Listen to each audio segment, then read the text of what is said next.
हमारे चैनल में आप सभी का मोस्ट वेलकम है। हम लोग आज होम साइंस के सिलेबस पे चर्चा करेंगे कि हम लोगों को एग्जाम के लिए क्या क्या पढ़ना है। ठीक है, हमारे इस लेक्चर को अच्छे से ध्यान से सुनिएगा और समझने का प्रयास कीजिएगा। हम कोशिश करेंगे आपको अच्छे से समझा पाएँ।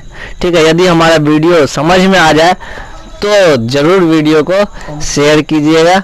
ठीक है, और अपने दोस्तों के साथ शेयर करना है और उसके बाद इसमें कमेंट भी कर सकते हैं। यदि पसंद आए तो अधिक से अधिक लोगों तक पहुंचाना है। ठीक है, आगे हम लोग बढ़ते हैं। हम लोग इसमें जो है चर्चा करेंगे कि क्या क्या पढ़ना है। इसके बाद हम लोग टॉपिक वाइज फटाफट एग्जाम की तैयारी करेंगे। ठीक है, टेंशन नहीं लेना है, सारे क्वेश्चन को आप अपने भाषा में अच्छे से लिख पाओगे।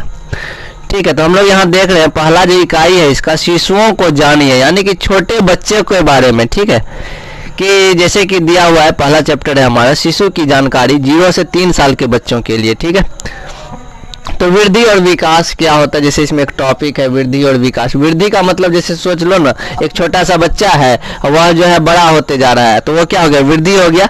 पहले था एक फीट का, 2 फीट का हुआ, 3 फीट का हुआ, यानी क्या उसके आकार में वृद्धि, उसके वजन में वृद्धि।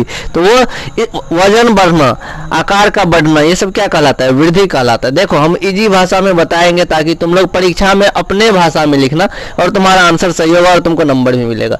ठीक है, तो वृद्धि तो समझ में आ गया है ना, जैसे कि बाल का बड़ा हो जाना वो वृद्धि कहलाया है ना, हाथ लंबा लंबा हो जाना, पैर बड़ा हो जाना, तो ये सब क्या है, वृद्धि है। कोई मोटा तगड़ा हो गया वो भी वृद्धि कहलाता है। विकास क्या होता है कि कुछ लोगों को देखते होंगे कि छोटा बच्चा है, छोटा बच्चा सब जो है ना, अब विकास की बात करें तो विकास में सोचो कोई छोटा सा बच्चा 1 साल का बच्चा है, उसको बोलोगे बाबू बोलो ए, तो उसको ए बोल देगा। ठीक है, ABCD पढ़ने आ जाएगा उसको फटाफट। A for Apple, B for ball भी बोल देता है कोई बच्चा, है ना।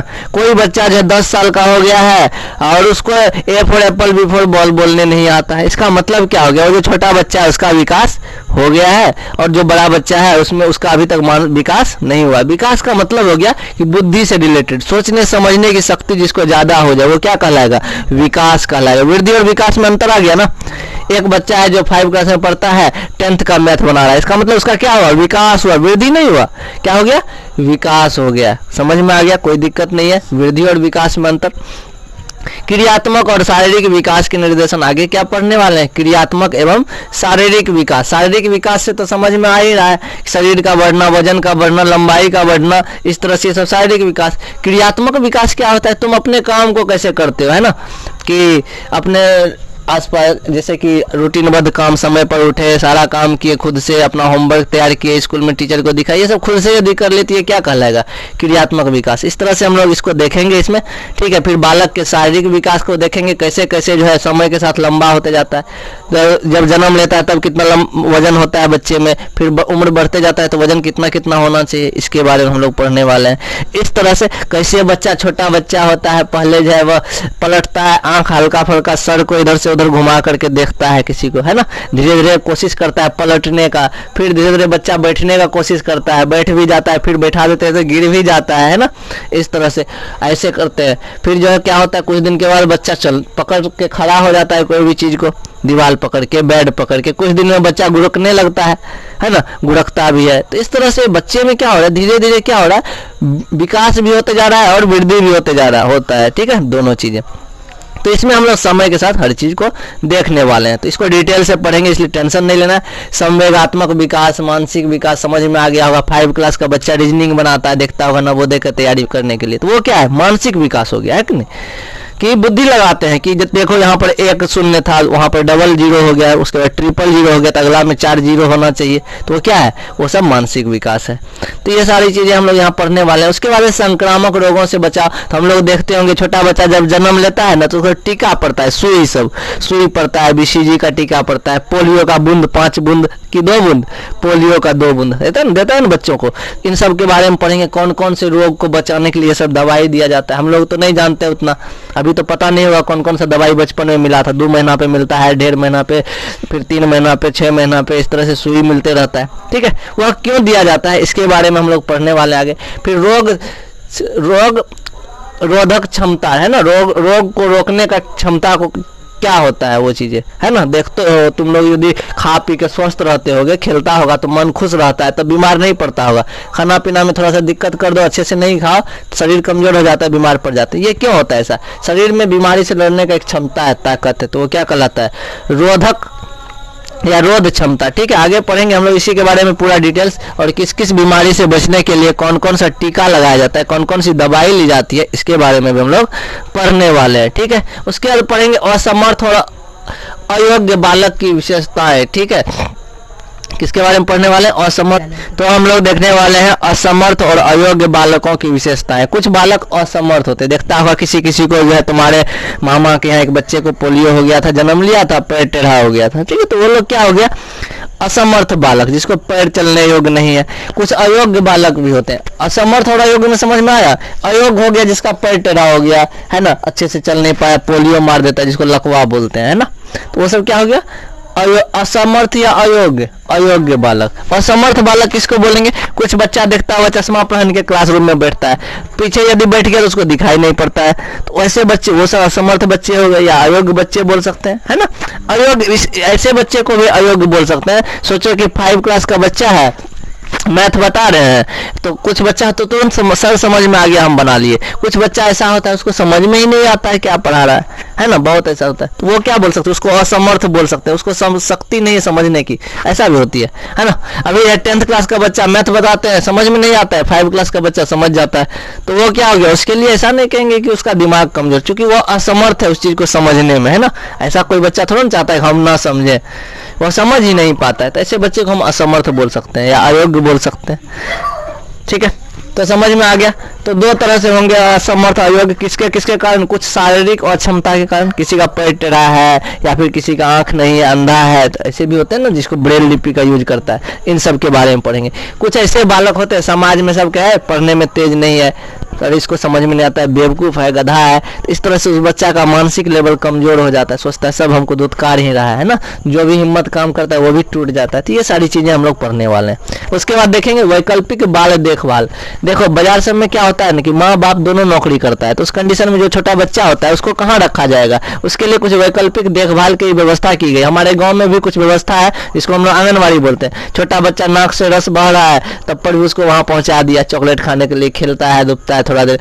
तो बाजार में क्या होता है ना, उसके देखरेख के लिए एक संस्था बनाई गई है, जहाँ पर लोग कुछ पैसे दे करके बच्चों को पहुँचा देता है और बच्चों का वहाँ पर देखभाल होता है। तो हम लोग उसके बारे में भी चर्चा करेंगे। ठीक है, और उसके बाद क्या होता है, कुछ ऐसा भी होता है कि देखो देखभाल करने के लिए जरूरी नहीं है कि दूसरे जगह पहुंचाए, मौसी के यहाँ दे आए, रिलेशन में भी हम लोग दे आते हैं बच्चे को, नौकरी पे जाने रखिए थोड़ा देर रखना, ऐसा भी करते हैं। लेकिन बाजार में इसके लिए कुछ स्पेशल संस्था है, कोई दूसरे आदमी भी देख रेख करते हैं। कुछ को दाई बोलते हैं बाहर, है ना, या फिर कुछ बोला जाता है उसको, काम करने वाली को, वो रहती है भर दिन उसका देखभाल करती है पूरा। बड़े बड़े हीरो जितना मुंबई समय फिल्मिस्तान में हीरो सब रहता है ना, उसके यहाँ एक रहती है काम करने वाली, उसका घर का सारा काम, उसके बच्चे तक का भी देख रेख करती है। तो ये सब चीज़ें क्या है, हम लोग इसके बारे में पढ़ेंगे, वैकल्पिक देख रेख बच्चों के लिए। उसके बाद है क्या, दूसरा इकाई जो हमारा है बहुत ही इंपॉर्टेंट है और आसान भी है। देखो होम साइंस का ऐसा कोई चैप्टर नहीं जिसका तुम लोग आंसर नहीं लिख सकते हो। ठीक है, हम लोग देखेंगे स्वयं और परिवार के लिए पोषण, बहुत बड़ा इंपॉर्टेंट चीज है भैया। अब तो देखें हम लोग क्या क्या देखे अभी तक कि बच्चा का जन्म हो गया है ना, उसको कौन कौन सा टीका पड़ना चाहिए, कौन सा टीका किस बीमारी के लिए जरूरी है, कौन सा टीका नहीं छूटना चाहिए, किस उम्र में कौन सा टीका पड़ना चाहिए, सब चीजें पढ़ने वाले हैं। ठीक है, पढ़े नहीं अभी पढ़ने वाले हैं। ठीक है, आइडिया दे दिए क्या क्या पढ़ना है। उसके बाद देखें कि बच्चों का पालन पोषण कैसे होता है ना, माँ बाप को फुर्सत नहीं तो कहाँ रखते हैं, पूर्व बाल्या अवस्था। ठीक है, 4-5 अवस्था होता है। एक होता है पूर्व बाल्या अवस्था, यानी बाल्या अवस्था का मतलब बचपन का जो टाइम होता है ना, उसको 2 भाग में बांट देते हैं। पूर्व बाल्या अवस्था यानी कि 0 से लेकर के 6 साल को क्या बोलते हैं हम लोग, पूर्व बाल्या अवस्था, जिसको आंगनबाड़ी में रखते हैं। आंगनबाड़ी जो है यूनिसेफ के द्वारा चलाया गया, WHO वर्ल्ड हेल्थ ऑर्गेनाइजेशन का नाम सुना होगा, उसी की एक संस्था है आंगनबाड़ी। ठीक है, और तो ये चीजें। अब हम लोग दूसरा चीज पढ़ने वाले, देखो बच्चा भी जन्म ले लिया, दवाई भी ले रहा है, ठीक है, उसका देख रेख भी हो रहा है। अगला चैप्टर में हम लोग क्या पढ़ेंगे, कि भैया भोजन कैसे करेंगे, हम लोग क्या क्या खाना जरूरी है ताकि हम स्वस्थ रहे, हमारा शरीर स्वस्थ रहे, हम लोग हेल्दी रहे, है ना, फिट रहे। सबसे ज़्यादा चीज़ जरूरी क्या है, फिट होना। फिट होने का मतलब ऐसा नहीं है कि घर में रहते हो मम्मी कहते अरे और खाओ मोटे हो जाओ, वो मोटे हो जाना फिट होना नहीं होता, बल्कि हम लोग स्वस्थ रहे, है ना, कहीं से भी कोई फील ना हो कि हम लोग कमजोर है या बीमार है, ऐसा कुछ नहीं। तो हम लोग इसके बारे में पढ़ेंगे। परिवार के लिए आहार का आयोजन। अब सोचो एक घर में एक आदमी के लिए, एक महिला के लिए, या फिर जो घर में खाना, रसोई घर की मालकिन कौन होती है, आखिर सबकी घर में लगभग माताएं होती है, बाजार में काम करने वाली आती है, वो एक अलग बात है। तो जो घर में महिला होती है ना, यदि उसका पति है, उसका बेटा है, उसका बेटी है, उसकी सास है, एक महिला की, सोचो सबके लिए भोजन तैयार करना बहुत मुश्किल काम है ना। देखो हमारे यहाँ क्या होता है, एक ही खाना बनता है, सबको खाना मजबूरी है। लेकिन और थोड़ा सा सोचो, जैसे बूढ़ी है, बूढ़ी को ऐसा भोजन देंगे ताकि वो पच जाए, उसका भोजन सुपाच्य भोजन होना चाहिए, बीमार ना पड़े, उसके लिए थोड़ा हमको अलग चीज बनाना होगा। ये बेटा है मेरा, इसको सेवई पसंद है, इसके लिए थोड़ा सेवई भी बनाना पड़ेगा। पति है, उसको चावल खाना पसंद है, तो उसके लिए थोड़ा चावल भी बनाना पड़ेगा। यानी कि जो बनाने वाली होती है खाना, घर में खाना का पूरा मेंटेनेंस करने वाली, उसको हर चीज का ध्यान रखना पड़ता है कि नहीं। छोटा बच्चा, उसको दूध चाहिए, थोड़ा सा दाल चाहिए तो दाल भी बनेगा, इस तरह से, ठीक है। अब हम लोग यहाँ पर देखेंगे आहार आयोजन, समझ गए, बहुत अलग अलग तरह से आहार आयोजन होता है। एक जो होशियार महिला है वो सोचेगी पौष्टिक आहार सबको मिलना चाहिए, है ना, सुबह सलाद मिलना चाहिए, या फिर रात में सलाद दे देते हैं, सुबह जो पराठा, दाल, एकदम छोला भटूरा, जो भी खाना है खा लो। तो सबका आयोजन करने का तरीका अलग अलग है। कोई थोड़ा अक्लमंद है, सोचती है क्या कुछ उल्टा पुल्टा चीज खिला देंगे, बीमार पड़ जाएगा, डॉक्टर के मेरा पैसा खर्च हो जाएगा, इससे अच्छा है इसको अभी सलाद दे दो, सुपाच्य भोजन दे दो, ठीक रहेगा, चलो इसको ये थोड़ा पसंद है, थोड़ा सा बाबू खा लो, इस तरह से, ठीक है। इसके बाद हम लोग देखेंगे आहार आयोजन के सिद्धांत, क्या क्या नियम होने चाहिए। एक तो पसंद के हिसाब से भोजन बनेगा, मम्मी हमको ये चीज खाना है। एक कि नहीं भैया, जो स्वस्थ रहने के लिए जो उचित भोजन है ताकि हम हेल्दी रहे, वो वाला भोजन बनेगा, तो वो भी एक तरीका हो गया। आहार आयोजन को प्रभावित करने वाले कारक, प्रभावित कौन कौन करता है, यही तो प्रभावित कर देता है आहार आयोजन को, है ना। यदि हम बनाएंगे कि पोषक तत्व वाला पौष्टिक आहार बनाए, तब कहेगा हमको पसंद नहीं है आलू का भुजिया या भिंडी का भुजिया, किसी को कुछ पसंद नहीं है तो पसंद आ जाएगा प्रॉब्लम। तो अलग अलग तरह का पसंद आ जाता है। लेकिन आहार आयोजन से लाभ क्या होता है, फायदा भी है। आयोजन करने से आयोजन को डिफेक्ट कौन करता है, हानि कौन पहुंचाता है, तो यही पसंद। किसी को कुछ पसंद है, किसी को कुछ पसंद है, उसमें जो है भोजन को जो तैयार करने में बहुत प्रॉब्लम हो जाता है ना। किसके लिए कितना कितना खाना बना है, हमको हर चीज सोचना पड़ेगा ना। अब क्या क्या सोचना पड़ेगा आगे देखो। आहार आयोजन करने से फायदा क्या होगा, देखो सबके लिए सुपाच्य भोजन बन गया, सब खाएगा, तो उससे 2-3 फायदा है। अनाज मेरा बर्बाद होगा नहीं, दूसरा चीज गैस ज्यादा जलेगा नहीं, हमको हर चीज को देखना होगा, क्योंकि तो हमको ऊर्जा की भी बचत करनी है ना, सब चीज को सोच समझ के ना करेगा। 2 रुपया इधर से बचेगा तो पढ़ाई में खर्च करेंगे, इस तरह से। तो ये चीजें। अब क्या है कि भोजन को पौष्टिक कैसे बनाया जाए, कैसे समृद्ध बनाया जाए। कुछ ऐसे लोग हमको मिले थे जिसके भोजन को जो है ना, मतलब जैसे कि करेला का भुजिया भूनता था, तो उसको क्या करता था ना, जलाता नहीं था ज्यादा देर, थोड़ा देर इधर घुमाया, बस कच्चे निकाल लिया। तुमको खाओगे तो वो पसंद ही नहीं आएगा, उसको चबा चबा के वो खा जाता था। कुछ थे, एक मेरे अंकल जी थे, तो उसका यही कहना था ना कि जब उसको ज्यादा भूनेंगे ना, उसका पौष्टिक आहार खत्म हो जाएगा। तो ये चीजें, तो कैसे भोजन के पौष्टिक तत्वों को क्या करेंगे, हम लोग समृद्ध करेंगे, बढ़ाएंगे। परिवार के लिए आहार आयोजन कैसे करेंगे, ये सब हम लोग देखने वाले हैं चैप्टर में। परिवार के सदस्य के व्यक्तिगत भोजन संबंधी आवश्यकता है, कुछ कुछ का व्यक्तिगत पसंद भी है, उसके हिसाब से क्या होगा वो भी देखेंगे। एक दिन में व्यक्ति को भोजन के लिए क्या क्या चीज की आवश्यकता है, वो चीज, तो ये तो हो गया ऐसे। इसके अलावा चलोगे, छोटा बच्चा है दूध पीने वाला, उसके लिए आहार कैसा होना चाहिए, उसके बारे में पढ़ना है। जो किशोरावस्था हो जाएगा, जैसे 12 साल से ऊपर के जितने भी बच्चे हैं, उसके लिए कौन सा आहार होना चाहिए, उसको तो ज्यादा खाना है, एकदम कार्बोहाइड्रेट चाहिए, बॉडी बिल्डर बनेगा, खेलेगा धूपेगा, बहुत सारी चीजें, ये चीजें।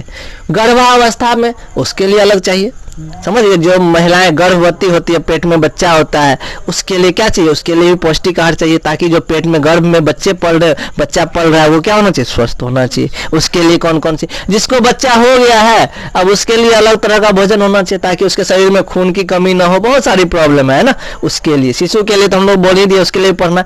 स्कूल जाने वाले बच्चे के लिए कैसा आहार होना चाहिए, इसके बारे में पढ़ेंगे। तो बहुत मजेदार चैप्टर है, इसमें कोई कहीं दुराय नहीं है, ठीक है। अब ऐसे सोच लो, बच्चा है, हम भी बच्चा में जाते थे तो क्या होता था, कि स्कूल जाते थे तो चाचा क्या करते थे, टिफिन में भात दाल चोखा एक्के में, छोटा सा टिफिन था स्टील का, उसी में पहले भात दे दिए, थोड़ा एक कलछुल दाल दे दिए, उसके ऊपर से चोखा दे करके पन्नी प्लास्टिक दे करके ढक्कन लगा देते थे, रस न चुए।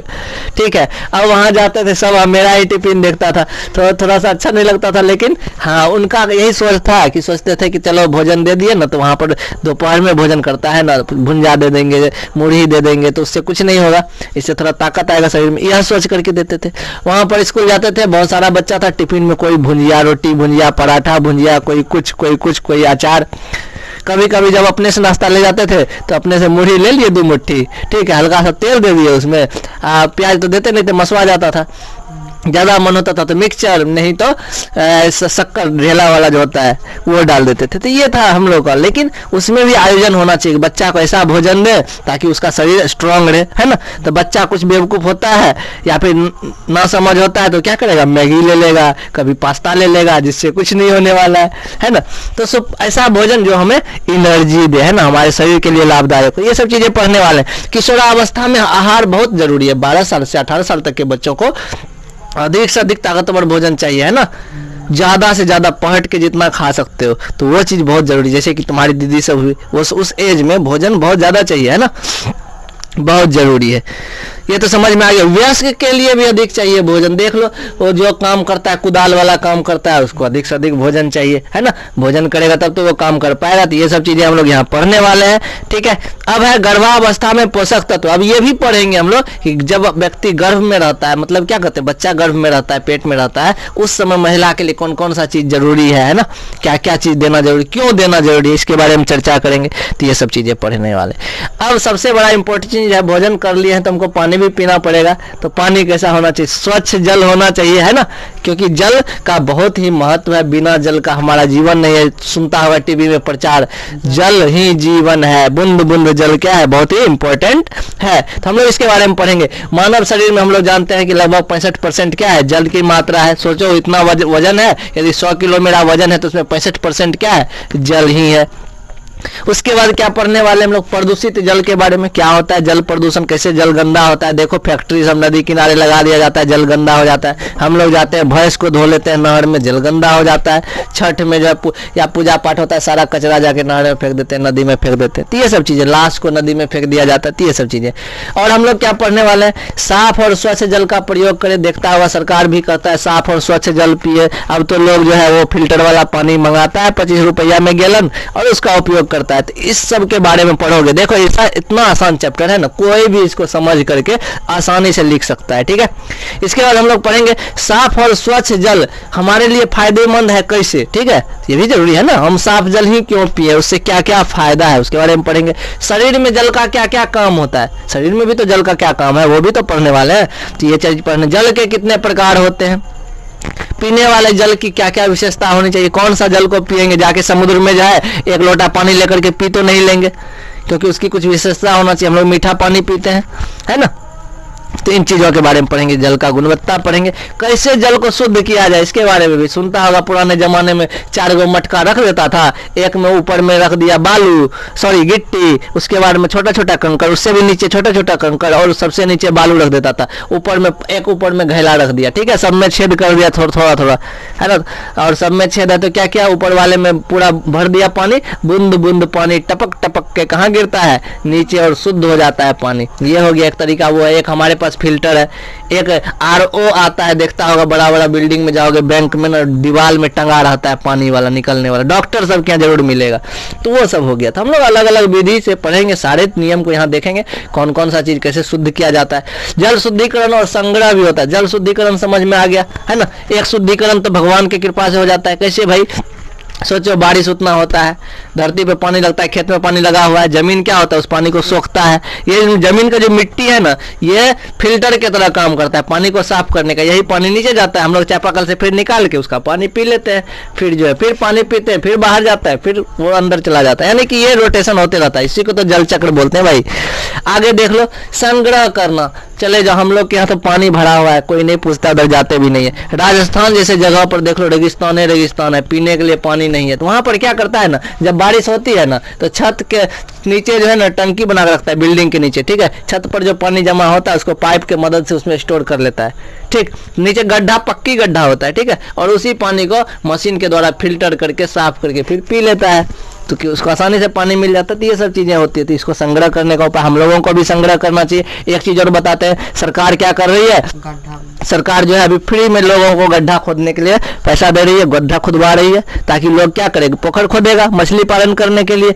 सरकार को तो किस काम के लिए गड्ढा खुदवा रहा है, ताकि उसे पानी जमा होगा, पानी का अवशोषण होगा, तो जो अंडरग्राउंड वाटर है यानी जल, भूमिगत जल का, वो बना रहे लेवल पे। नहीं तो देखता है पानी नीचे नीचे धीरे धीरे नीचे जा रहा है ना, पटना जाओगे 150 फीट 200 फीट नीचे पानी मिलता है। हमारे यहाँ पिपरा में यहाँ पर जो है कितना मिलता है, मात्र 15 से 20 फीट पे, 30 फीट पे, 40 फीट पे पानी मिलता है। पटना में 250 फीट, 300 फीट, 400 फीट, और जो है ना बड़ा बड़ा शहर में और पानी नीचे चला गया, क्योंकि ऊपर में क्या हो गया, पक्की सड़कें, पक्का मकान, जमीन, तो मिट्टी तो सूखने वाला है नहीं पानी, तो पानी जब मिट्टी सूखेगा नहीं तो लेयर ऊपर जाएगा नहीं पानी का। समझ में आ गया। तो ये चीज़ें, इन सब चीज़ों के बारे में पढ़ेंगे, टेंशन नहीं लेने का है। उसके बाद है खाद्य संचालक और स्वच्छता, ये भी बहुत जरूरी है भैया। जो घर में खाना बनाता है ना उसको भी स्वच्छ, क्या कहते हैं उसको, स्वस्थ रहना बहुत जरूरी है। खाना बनाने वाला ही बीमार यहाँ हो गया तो वो भी प्रॉब्लम कर जाएगा, है ना। बाल को ऐसे निकाले हुए है, बाल चला गया सब्जी में, कभी कुछ हो गया, कभी कुछ गंदा हाथ थाली में डाल दिया, कभी पानी में डाल दिया। तो खाना बनाने वाले व्यक्ति में भी क्या होना चाहिए, स्वच्छता होनी चाहिए, घर साफ सुथरा होना चाहिए जहाँ भोजन बनता है ना। ऐसा नहीं कि जो इधर दाल चढ़ा दिए हैं, उधर चले गए टीवी देखने के लिए, इधर मकड़ी दाल में गिर गया, ठीक है। तो ऐसा चीजें नहीं होनी चाहिए। जिस घर में भोजन बनता है उसको साफ सुथरा होना चाहिए, चकाचक होना चाहिए, है ना। व्यक्तिगत स्वच्छता होनी चाहिए, व्यक्ति का आदत भी सही होना चाहिए। पता नहीं रोटी बना रहे हैं, नाक में उंगली ले लिए हैं और उसके बाद रोटी उल्टा रहे हैं, तो आदत अच्छा होना चाहिए जो खाना बनाने वाला है ना। तो ये सब चीजें, और घर में खाद्य स्वच्छता पर विशेष ध्यान होना चाहिए। ऐसा नहीं कि थाली धो के रखा हुआ है उसी में परोस लिए, फिर से एक बार धो लिए, ताकि जो धूलकण है, गंदगी है, जीवाणु सब तो बहुत महीन महीन होता है, पता है कि नहीं, बैठ जाता है, दिखाई भी नहीं देता है ना। हम लोगों को हाथ धो करके ही चेहरा पर लेना चाहिए। ऐसे कोरोना वायरस जब से आया है तब से तो यही बोल रही है सरकार, हाथ को बार बार धोए, चेहरा पर न ले, क्योंकि देखो धूल कण उड़ रहा है, हमको आंख से नहीं दिख रहा है। अभी जब दूरबीन वाला चश्मा पहनोगे ना, माइक्रोस्कोप वाला, दिखेगा तुमको सारा कीटाणु जीवाणु सब हाथ पे बहुत सारा दिखेगा। इसको क्या कर लेते हैं, ऐसे कर लेते हैं, कभी होंठ पर रख लेते हैं हाथ को, तो ये जीवाणु अंदर चला जाता है, हम बीमार पड़ जाते हैं। तो ये चीजें यहाँ तक तो समझ में आ गया भाई, कि भोजन बनाने वाला और घर जो होगा, बर्तन जो होगा सारा साफ सुथरा होना चाहिए। आगे ये पढ़ेंगे हम लोग मिलावटी भोजन। भैया ये बात तो पता है ना, डुप्लीकेट सामान बहुत मिलता है। सरसों तेल कहेगा ओरिजिनल है, कभी डुप्लीकेट वो मिल जाता है ना, उसमें कुछ और मिलाता है। कौन सा चीज मिलाता है, सूरजमुखी का तेल मिला दिया, कभी कुछ मिला दिया ठगने के लिए, तो ये प्रॉब्लम कर जाता है, हमारे लिए हानिकारक होता है। हम सरसों तेल खरीदते हैं, बाल में लगाओगे तो लट लट करेगा, अच्छा नहीं होगा, क्योंकि ओरिजिनल सरसों तेल नहीं होगा, तो है ना। डालडा होता है, डलडा में भी मिक्स होता है, दाल में भी पत्थर मिक्स कर देता है। चावल जो बाजार में खरीदोगे ना उसमें उसी कलर का पत्थरों मिक्स रहता है वजन बढ़ाने के लिए। तो ये मिलावटी नहीं होनी चाहिए। तो इसके बारे में पढ़ेंगे, किस पदार्थ में किस चीज की मिलावट होती है ना, और कौन सा चीज हमारे लिए हानिकारक होता है। लोग तो खरीद लेता है मार्केट से, लेकिन वो क्या है, हमारे लिए नुकसानदेह है। हमको तो जितना रुपया देंगे उतना का सामान मिलना चाहिए ना। 10 रुपया का बिस्कुट खरीदे, 10 रुपया का बिस्कुट मिलना चाहिए कि नहीं। देखते हैं बिस्किट आधा है, कौन खाया, तो उसके बाद जो है ना हम लोग देखेंगे सरकारी नियम क्या क्या है। तो यहाँ तक समझ गए, मिलावटी भोजन समझ में आया। मिलावटी भोजन क्या करता है, कितना जो है ना, क्या करेगा ना, चोकर मिला देता है आटा में, छोड़ दिया वजन बढ़ाने के लिए, कोई चोकर चाल के देता है, कोई जो है चीनी में कुछ मिला दिया, या फिर अलग अलग चीज में अलग अलग चीज मिला देता है। तो हमको तो मिक्सअप नहीं ना चाहिए, क्या जितना रुपया देते हैं हम, तो हमको तो ओरिजिनल सामान चाहिए ना। तो इसके लिए सरकार भी कानून बनाया, यदि मिलावट पकड़ा गया तो फिर जो है तो उसको सजा भी मिलेगा, कानून भी बनाया गया 1954 में। तो इस तरह से हम लोग ये देखेंगे मिलावटी भोजन।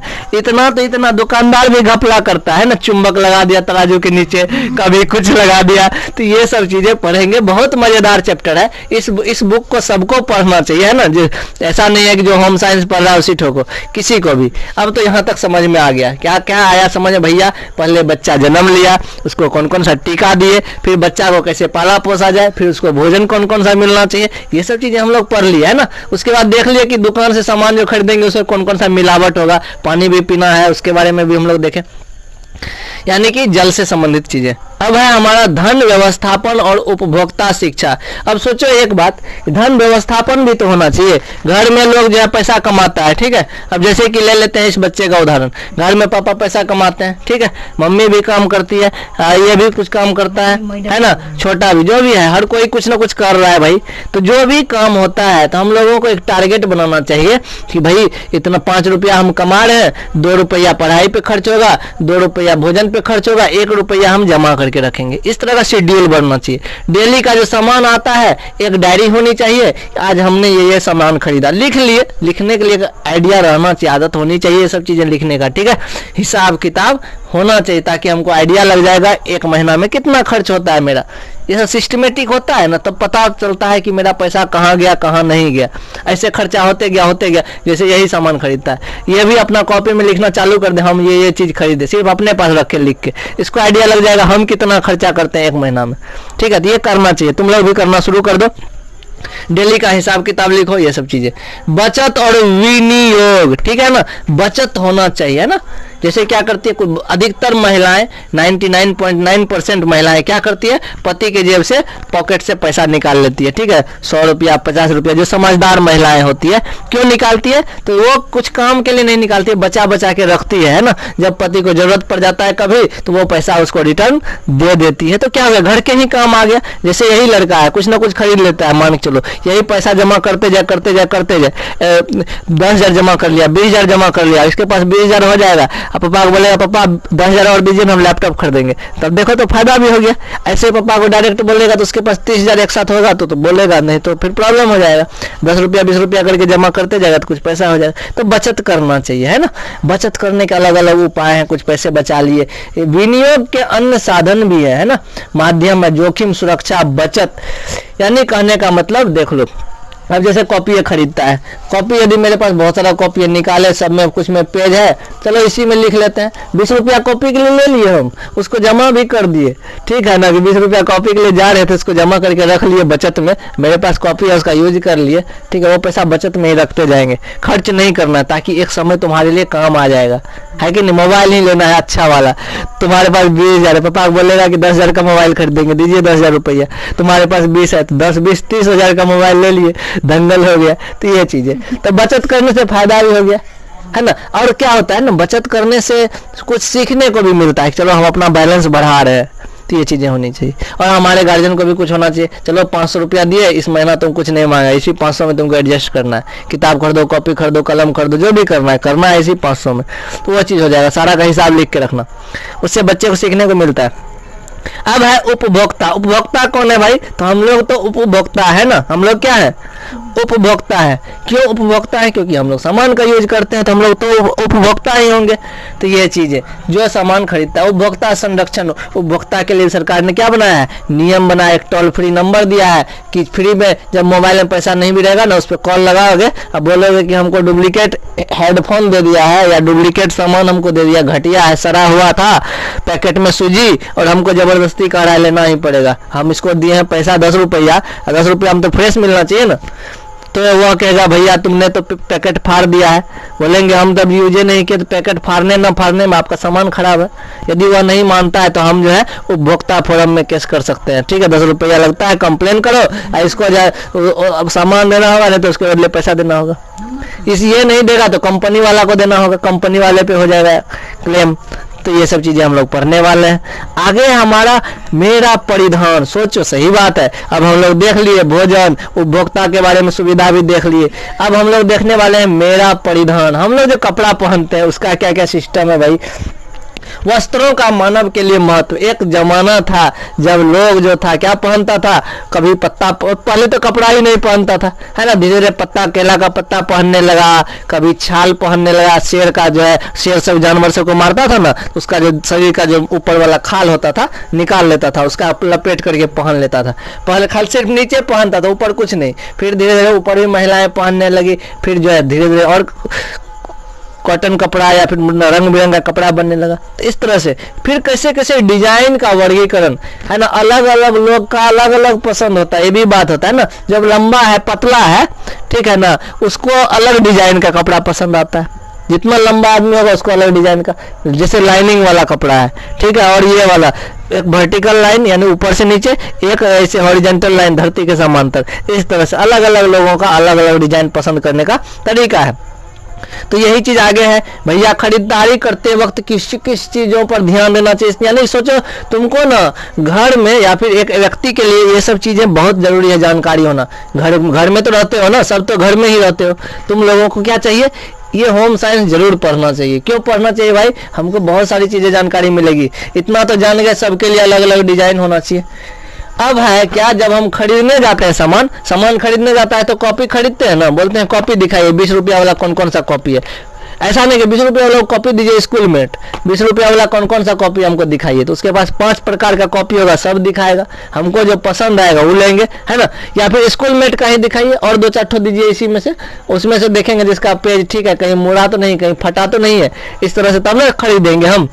क्योंकि फटल का पेज वाला तो नहीं लेंगे हम, क्योंकि पैसा दे रहे हैं 20 रुपया, तो हम अपने हिसाब से लेंगे। तो खरीदने का तरीका होना चाहिए। कपड़ा खरीदने गए तो अब जब कपड़ा खरीदने गए तो कपड़ा भी तो पसंद करने आना चाहिए, कपड़ा सॉफ्ट है कि नहीं है, कैसा है या नहीं है, वो चीजें पसंद करने आना चाहिए, है कि नहीं। और उसके बाद खरीदारी कहाँ करे, 3 दुकानदार है, ये भी बोल रहा है 100 का 3 टी शर्ट, ये बोल रहा है 100 का 4 टी शर्ट, ये बोल रहा है 100 का 5 टी शर्ट। अब सबके यहाँ हम जाएंगे, अब ऐसा नहीं कि इसको पहचानते हैं एक दुकानदार को, ये कहेगा मेरे यहाँ ले लीजिए, हम इसके यहाँ लेंगे भाई, ले लेंगे कोई बात नहीं, लेकिन हम 4-5 दुकान जाएंगे, पहले रेट का पता करेंगे। मोबाइल ही खरीद रहे हैं, मान चलो 30,000 का मोबाइल है, तो इसके दुकान में गए, ये बोला भैया हम 31,000 में दे रहे हैं, इसके दुकान गए, ये बोला हम 32,000 में दे रहे, इसके दुकान गए, ये बोला 28,000 दे रहे।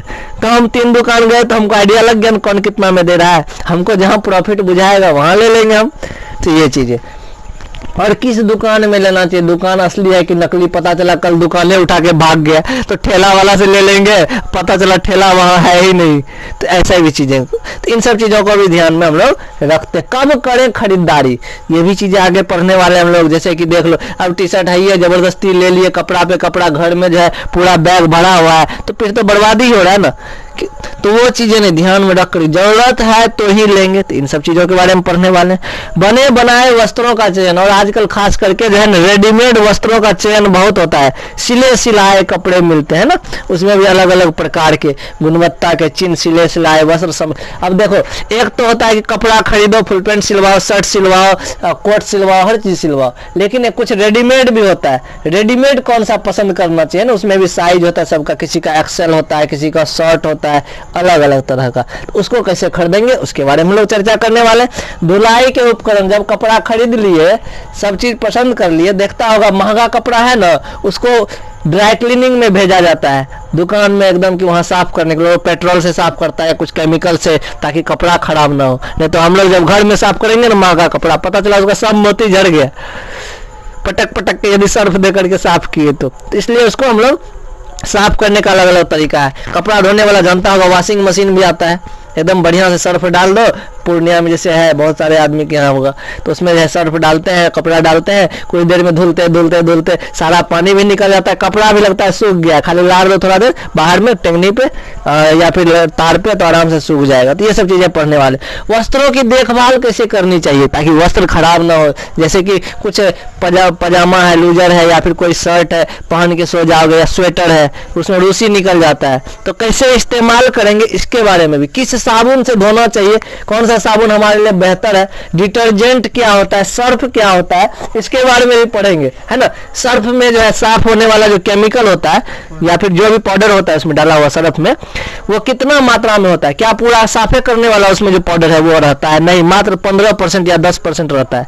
सोचो, पूरा 100% यदि उसमें डाल देगा तो कपड़े खराब हो जाएगा। तो मात्र 10 से 15% साफ करने वाली चीजें उसमें रहती है, सोच लो।